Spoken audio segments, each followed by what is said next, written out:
Okay, as you can now see, I've actually brought most of the engine inside because it's pissing down outside, it's cold out there, and I don't want to get this stuff dirty now. It's all nice and clean. This is all the stuff except for the lifters that I'm putting in. Now, as you will notice, it's got these two. I've forgotten what they're called. Oh well. What are they called? I've forgotten. I do know them though. And you notice though the balancing system is not here because this was a synchro balanced engine, and I'm not putting it back in because before, on the end of the con rod, I tried to put a oil sling on it and it's kept hitting the balancer, so I didn't bother putting it in. And I'm not sure if that's normal scoring. I don't know if it's normal, but it's scored. That's what I did to the piston, but it still works fine. I might try and file it down a little bit because it's still pretty rough around there. But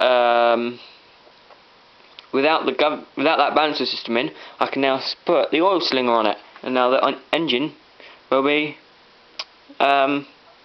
oiled properly. And also, can someone answer me this?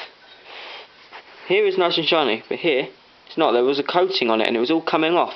It's all around here. I took it all off because it was really bad. There's little bits in corners down here which I'm not going to bother with. But it was really bad. Can someone tell me what that is? I don't know what it's for, but it's gone now. I've taken it off. Also, whenever you modify an engine to run without the governor on it, normally the little bits which are normally on here would actually, this here would have the little plunger thing pushing on it all the time, which stop these from being pushed out all the way. But when you disconnect the governor, these little things which normally sit here get to be pushed all the way back, and they will hit this, and it can damage it if it's when it's over revved. Which this one's normally over revved, but it's been running fine still. It hasn't developed any knocks. But that can cause your governor gear to kind of disintegrate. So all I've done is just pulled out the pins. It's got a knife or screwdriver or whatever, and all you have to do is just pry it past these things here, and these things. It's just like a little clip. They're quite flexible. All you have to do is just pry them off, and the whole governor assembly will just slip off the end. I have to keep this in. I wouldn't, just kind of save weight on the engine. Well, actually no, not really. I'll just take it out just because it's not needed in there. But I have to, because this here spaces the cam, and otherwise if I don't put this in, it hits this bit here. You can see where it's kind of shiny on that bit. That's because I just put it on like that. Just tried to test spin it, and it really scratchy. But if I put this on,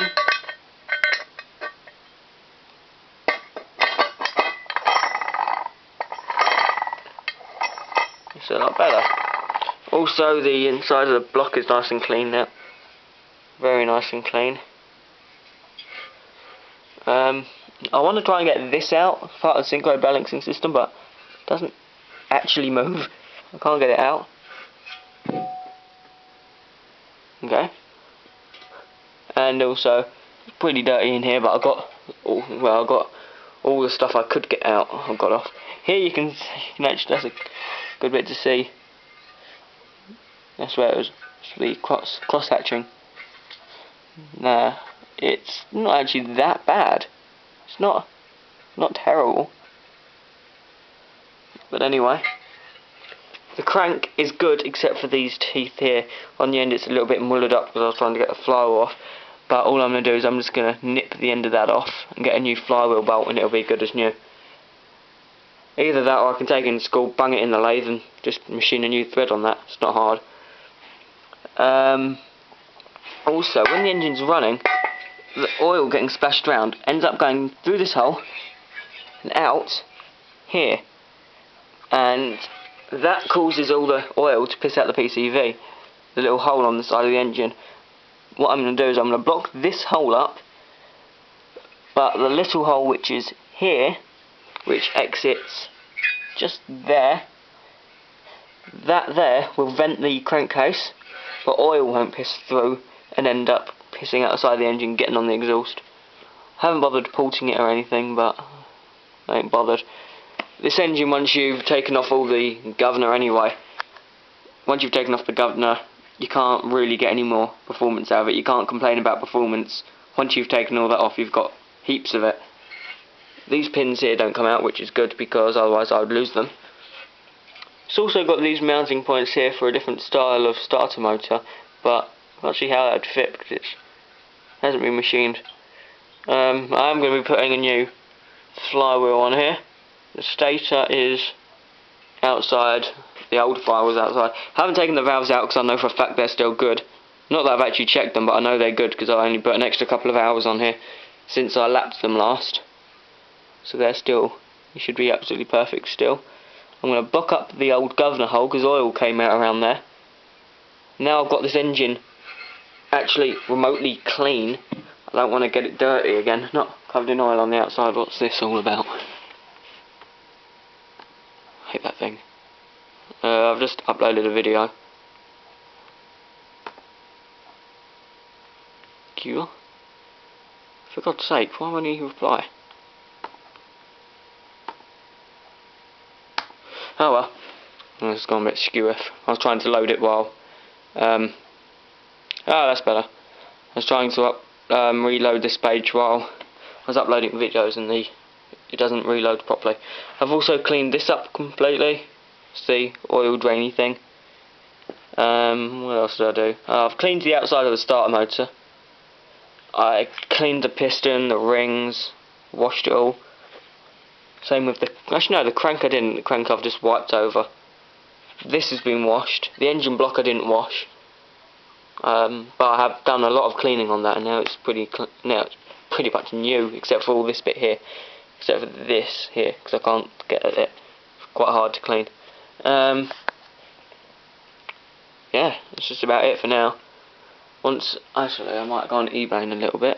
In fact, I might go on there now.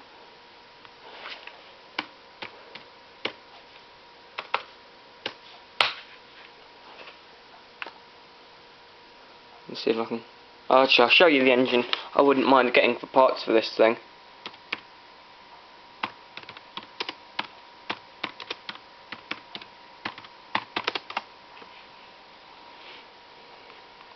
Right. I can't remember what page it's on, so I'm just going to quickly flick through. No. There, that's the one. 20 quid. Briggs & Stratton 11.5 horsepower. No, not 11.5, just 11.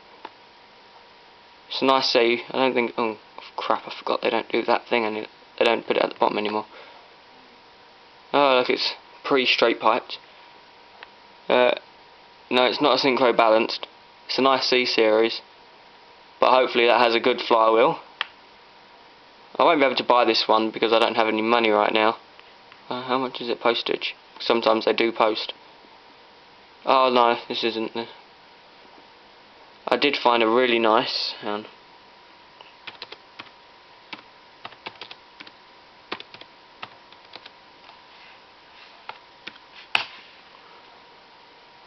we go. I found this. It's £310. 22 horsepower. Briggs & Stratton V-twin Vanguard. Has pull start electric start. Already has a pulley on it. Overhead valve. Already has an exhaust, which I'd modify anyway. Oil filter and cooler. Onboard electrical system. So yeah, it has everything. All I'd have to do is hook a battery up to it and a fuel line. That's all it would need doing. It's even a vertical shaft. No horizontal shaft. There's the key. It's a real nice engine. I'd love to get that for my go-kart. Yeah. Okay. Rain seems to have let up now. What's time? Oh crap, I haven't even had lunch yet, so that's my next priority. Okay, see you guys.